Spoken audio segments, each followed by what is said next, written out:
ఇక శనివారం రోజు మనం ఏ దేవుణ్ణి ఆరాధించాలి, మరి శనివారం రోజు ఏ దేవుణ్ణి ఆరాధిస్తే మనకున్న శని బాధలు తొలగిపోతాయి అంటారు? ఈ శ్రావణ మాసంలో వచ్చే శనివారాలు ప్రత్యేకించి శనివారంలో శనేశ్వరుడి పూజలు కానీ, శనేశ్వరుడి మంత్రాలు కానీ, శనేశ్వరుడి అష్టోత్తరాలు కానీ, శనికి అభిషేకాలు కానీ చేసుకుంటే విశేషించి మిగతా మాసాల్లో కన్నా ఈ మాసంలో శనేశ్వరుడికి అత్యంత ఫలదాయకమైన శనివారాలు.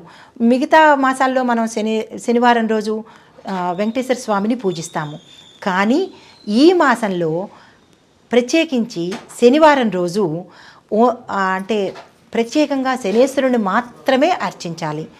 వెంకటేశ్వర స్వామిని అర్చించాలి కానీ లేదా విష్ణుమూర్తిని అర్చించాలి అని అనుకుంటే బుధవారం నాడు చేసుకొని ఈ శ్రావణ మాసంలో శనివారం నాడు శనేశ్వరుడికి మాత్రమే ప్రత్యేకించి చేసుకోండి. తరువాత మీ ఇంటి ఇలవేలుపు దైవం ఎవరుంటారో, ప్రతి ఇంటికి ఒక ఇంటి ఇలవేలుపు దైవం ఉంటారు కదా, శనేశ్వరుడితో పాటుగా ఆ ఇంటి ఇలవేలుపుని కూడా అర్చిస్తే విశేషమైన ఫలితం వస్తుంది. అష్టైశ్వర్యాలు వస్తాయి, మన కోరిన కోరికలన్నీ తీరతాయి. ఈ శ్రావణ మాసంలో ఈ శనివారానికి అత్యంత ప్రాశస్త్యం ఉందండి, విశేషమైన విశిష్టత కలిగి ఉంది.